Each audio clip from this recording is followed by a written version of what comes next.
Ард аюушийн баг хүү цэвэг хуучлагтаа манай удмаас 2 сайн ир төрсөн юм.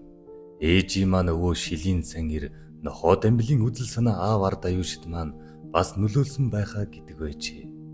Тэгэхдээ ард аюушийн эцэг алдарж яв гэгч нь ясны тэмцэгч сайн ир байсан гэдэг. Алдарж яв нь бусдад заргаан алдаж үзээгүй нэгэн явжээ. Ядуу зүдүүч эцэн зэлмэг үнэн хур зүгтэй хилэмгий доломгой хүн байж. Ямар сайндал улаастай руу зарганд явах гэж байсан хүү аюуштан хандаж. Чимэн озрог үнээс заргаан авч чадахгүй бол миний нүдэнд бүү үзэг дээрэ гэж хадуурхаж байсан гэдэг. Мань озрог гүн гэдэг нь дээр өгүүлсэн нохоо дамбилтай заргалдаж байсан дархан бэл юндэн дөржийн хүү юмсанж. Ингэж нохоо дамблын удмынхан дархан бэлийн хошууны ноёдтой уй өдрөн тэмцэлдэж ирсэн юм байна. Ард аюушийн төрсөн цаг үе нь монголчууд манжийн дарлалд эд зовж ядуурлын төлд хүрж байсан 1850-аад оны үе юм. Алдарж явах гэдэг айл хизээний ядуу зүдүү мал маллан ангөрөөний махаар амжиргаагаан залгуулдаг байж. Ганцхүү аюуш нь 18 насндаа өрх тусгаарлан гарсан ч тэдний амьдрал өмнөх шихэн хүнд хэцүүхэн байлаа. Эсэн ч тэрбээр бичих хүсэг гадралдаг, сэргэлэн цовоо нэгэн байсан тул Манозрын өмнөх ноён буюу аав юндэн дөржин аюушийн энэ чанарыг бодолцсон хя болгож байжээ. Тэгээд загчин аймагтай нутаг булаалцсан заргандан аюушиг сул зөвлөгчөөр дагуулan явж. Аюушийн хүчээр нутгийнхаа нэг хэсгийг авч байсан гэдэг. Эсэн ч дээд тал застаггүй. Шулуун шудраг зангаасан болж ард аюуш ноёны хя байхан болоод тэмцэгч болж хувирсан байна. Ард аюуш гэхээр цэцэг нуурын дугуулн санаанд ордог.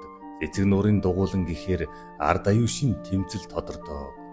Цэцэг нуурын дугуулан үүсгэж ард олныхон эрх ашигын төлөө засаг ноён хятадын худалдаачтай зарга үүсгэн үүнээсээ болж эрүү шүлд тулгуулан өгөхөөс бусдыг үдсэн ч тэмцлээсэн ухраагүй. Энэхүү түүхэн хүний тухай монголчууд зөвхөн киноноос л мэднэ. Хэрвээ чи хүү юм бол өвөг дээдсэн бүү март. Хизээ нэгэн цагт чамайг хооч үүчин өвөг дээдсэн гэж дурсна гэдэг үг бий. Уурал түүхийн тоос юу эсийг хин эсийг нүмрэн булшилдаг билээ. Энэ жамыг хүлцхийн ялдам буян түлсийн насыг өртөөлөн уртсгах үүднээс хэрэг зориг юуг нь үндэсний ухамсар зориуд шингэн үеийн үед дээдэлж байх учиртай ухаант мэрэгд баатарлаг зоригтнууд олоо.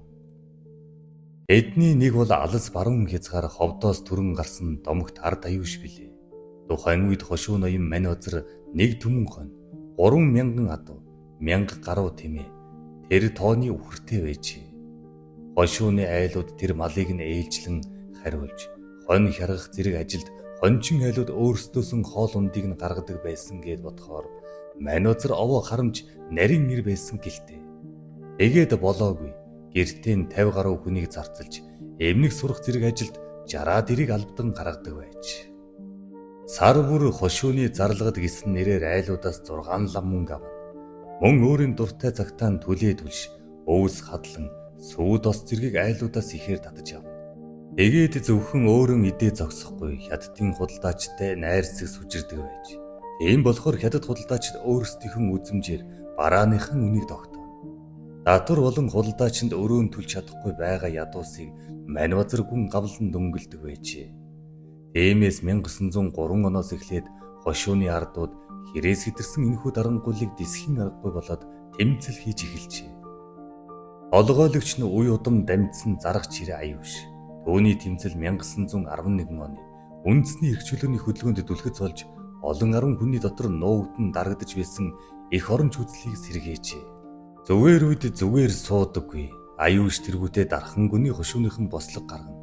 Олон жил нутгийн ардыг шулсан буянтын пүүсийн төлөөлөгч түмэн жаргал гихчийн өрийн дансыг шатаагаад нутг руу хөөжээ.